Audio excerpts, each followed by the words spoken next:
అందరికీ నమస్తే అండి.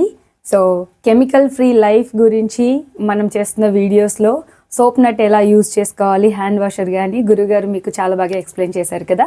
సో అదే సోప్ నట్ యూజ్ చేసి నేను బట్టలు కూడా ఉతుకుతాను, హౌస్ క్లీనింగ్ కూడా చేస్తాను, అలాగే మా గిన్నెలు కూడా నేను సోప్ నట్ వాటర్తోనే క్లీన్ చేస్తానండి. ఓకే, కుంకుడుకాయలు దీన్నే రీటా అంటారు, సోప్ నట్ అంటారు. సో సోప్ నట్తో కూడా మనం గిన్నెలు ఎలా వాష్ చేసుకోవాలి, అసలు ఎలా పనిచేస్తుందో నేను మీకు చూపిస్తాను, చూడండి. ఓకే, సో ఇది నేను రాత్రి ఎవ్రీడే యాక్చువల్గా 2 డేస్కి ఒకసారి సోక్ చేసుకుంటాను, సరిపోతుంది. స్మెల్ కూడా ఏమీ రాదు, బాగుంటుంది. సోప్ నట్స్ ఇలా ముక్కలుగా చేసేసుకొని వీటిని సోక్ చేసి, ఎక్కువగా కూడా నేను స్క్వీజ్ చేయలేదు, జస్ట్ సోక్ చేశాక జస్ట్ ఇలా 2-3 సార్లు నలిపాను అంతే. ఓకే, సో ఇలా చేసుకున్నాక ఇది కూడా స్క్రబ్బర్ చూడండి, న్యాచురల్ స్క్రబ్బర్, బాగా ముదిరిపోయినటువంటి నేతి బీరకాయ పీచు. ఓకే, సో మేము ఒళ్ళు తోముకోవడానికి కానీ గిన్నెలు తోముకోవడానికి కానీ న్యాచురల్ స్క్రబ్బరే యూస్ చేస్తామండి. ఒకవేళ మన గిన్నెలకి ఎక్కువగా ఏదైనా టఫ్ స్ట్రెయిన్స్ ఉంటే స్టీల్ స్క్రబ్బర్ కూడా యూస్ చేసుకోండి, ఏం పర్వాలేదు. బట్ నాకు ఇది అవైలబుల్ ఉంది కాబట్టి మీకు ఇది కూడా చూపిస్తున్నాను. అండ్ దీంతో లాభం ఏంటంటే మన గిన్నెలకి ఎక్కువగా గీతలు పడిపోయి త్వరగా డల్ అవ్వకుండా షైనీగా ఉంటాయండి దీంతో చేస్తే. ఈ స్టీల్ స్క్రబ్బర్తో చేస్తే కనుక ఎక్కువగా గీతలు వచ్చేసి తొందరగా డల్ అయిపోతాయి గిన్నెలు. సో ఆడవాళ్ళు ఎక్కువ కేర్ చేస్తారు, నాకు కొంచెం ఐడియా ఉంది కాబట్టి చెప్తున్నాను. సో ఇప్పుడు నేను కుంకుడుకాయ రసంతో మనము క్లీనింగ్ చూపిస్తాను, చూడండి.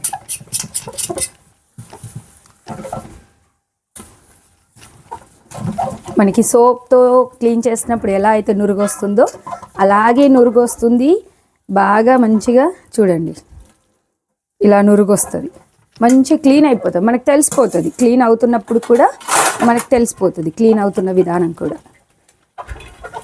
ఆయిలీనెస్, జిడ్డు అది ఏమీ లేకుండా ఇలా క్లీన్ అవుతుంది చూడండి.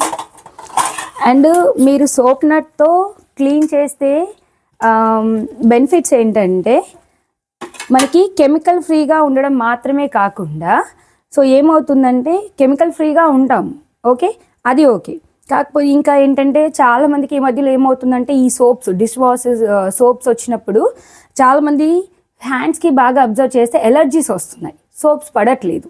ఓకే, సో మన స్కిన్ ప్రాబ్లమ్స్ నుంచి కూడా మనల్ని మనం ప్రొటెక్ట్ చేసుకున్న వాళ్ళు అవుతాం. ఓకేనండి. ఆయిలీ, మీరు ఎంత ఆయిలీనెస్ అయినా సరే కొంచెం లిక్విడ్ ఎక్కువ పడుతుంది, అంటే ఈ కుకుడికాయ జ్యూస్ ఎక్కువ పడుతుంది దాన్ని క్లీన్ చేసుకోవడానికి, అంతే తప్పితే డెఫినెట్గా ఆయిల్ క్లీన్ అవుతుంది, స్మెల్ క్లీన్ అవుతుంది, అసలు ఏమాత్రం స్మెల్ ఉండదు. అండ్ పైగా మీరు సోప్తో క్లీన్ చేసినప్పుడు మనకి ప్లేట్లు అవి సరిగ్గా రుద్దుకొని క్లీన్ చేసుకోకపోతే పేలిపోతాయి, సోప్ అలాగే ఉండిపోతుంది, రైట్. సో మీకు దీంతో